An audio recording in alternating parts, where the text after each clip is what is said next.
நம்ம இந்த பகுதி நம்ம எதுக்காக பார்த்துக்கிட்டு இருக்கோம்னா, இயேசுவோடு நிலைத்திருங்கள், என்னில் நிலைத்திருங்கள்ங்கிற வார்த்தையின் அடிப்படையில் ஸ்டே வித் ஜீசஸ் இருக்குது இல்லையா? அதாவது இயேசுவோடு நிலைத்திருக்கணும். யோவான் 15வது அதிகாரம் 4வது வசனம் சொல்லிருக்கு. அப்போ இயேசு, ஏன்னா அந்த வசனம் என்ன சொல்லுதுன்னா, என்னில் நிலைத்திருங்கள் நானும் உங்களில் நிலைத்திருப்பேன். அப்போது அவர் நம்மள நிலைச்சு இருக்கணும்னா நாம் அவர்கிட்ட பற்றி கொண்டு இருக்கணும். அவர்கிட்ட எப்படி பற்றி கொண்டு இருக்கிறதுனா, அவர் சொன்ன கட்டளைகளை கீழ்ப்படிஞ்சு அவருக்கு ஏற்ற கனி கொடுக்கும்படியாக தான் நம்ம நிலைச்சிருக்கோம். அதுக்கு உண்டான வசனங்களை தான் அவர்கிட்ட நிலைச்சிருக்கிறதுக்கு உண்டான வசனங்கள் தான் அவருக்கு பிரியமான விஷயங்கள். நம்ம எப்படி கற்றுக்கிறதுன்னு தான் இந்த பகுதியில் பார்த்துட்ருக்கோம். Stay with Jesus. ஹல்லேலூயா. இயேசு கிறிஸ்து நாமத்தினால உங்களுக்கு சமாதானம் உண்டாவதாக.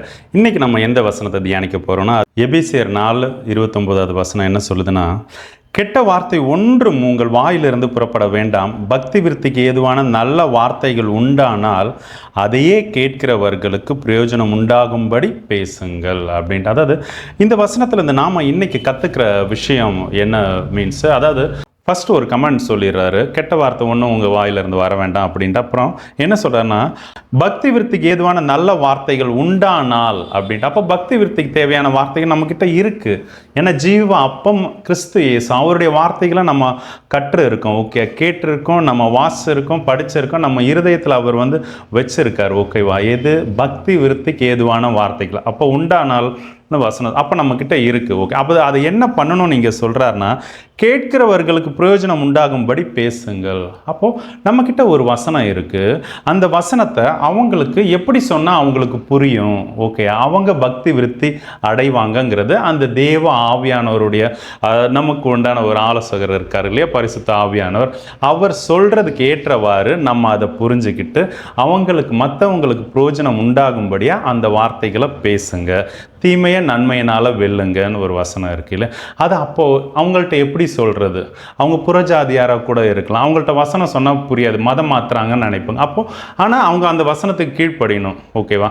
அப்போது அதுக்கு எப்படி நம்ம பேசணும்? நான் அதை பொய்யும் மாய்மாலமாக இல்லை பூசி மூலம் பூசி இப்படிலாம் பேச சொல்ல, உங்களுக்கு ஆவியானவர் அந்த நேரத்தில் அவங்களுக்கு பக்தி விருத்திக்கு எதுவாக என்ன பேச சொல்கிறார், எப்படி பேச சொல்வார், ஓகே, கேட்கிறவர்களுக்கு பிரயோஜனம் உண்டாகும்படி எப்படி பேச உணர்த்துறாரோ அப்படியே பேசுங்க.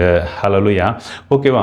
அப்போ நம்ம பேஸ் எங்கே ஆவியானவர் சொல்கிறத நம்ம கேட்டு நடக்கணும், ஓகே. இதில் நம்ம நிலைச்சிருப்போம், சரியா?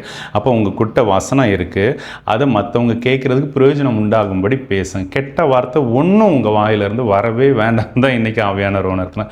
இதுக்கு அடுத்த வசனம் என்ன சொல்லுதுன்னா, மீட்கப்படும் நாளுக்கு உண்டான முத்திரையாகிய பரிசுத்த ஆவியானவர் துக்கப்படுத்தாதீங்க. அப்போ கெட்ட வார்த்தை நம்ம வாயிலிருந்து வந்துச்சுன்னா அது அவரை துக்கப்படுத்தும், வேதனை பட வைக்கும். அவரை துக்கப்பட வச்சா அப்போ நம்ம தேவனுடைய ராஜ்யத்துக்குள்ளே பிரவேசிக்க முடியாது இல்லையா? அப்போ கெட்ட வார்த்தைகள்லாம் என்ன? ஃபஸ்ட்டு பக்தி விருத்திக்கு ஏது அல்லாத எந்த வார்த்தைகளும் கெட்ட வார்த்தைகள் தான். அதனுடைய முடிவு தீமையில் தான் போய் முடியும்.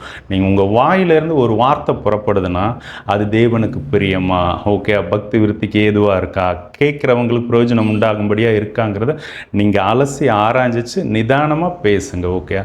தேவையில்லாத எந்த வார்த்தையும் பேச வேணாம், ஓகே. நம்ம வாய் திறந்தாலே அது பக்தி விருத்தி அடையும்படியாக தேவன் உங்களை ஆசீர்வதிப்பாராக. ஆமென். God bless you all.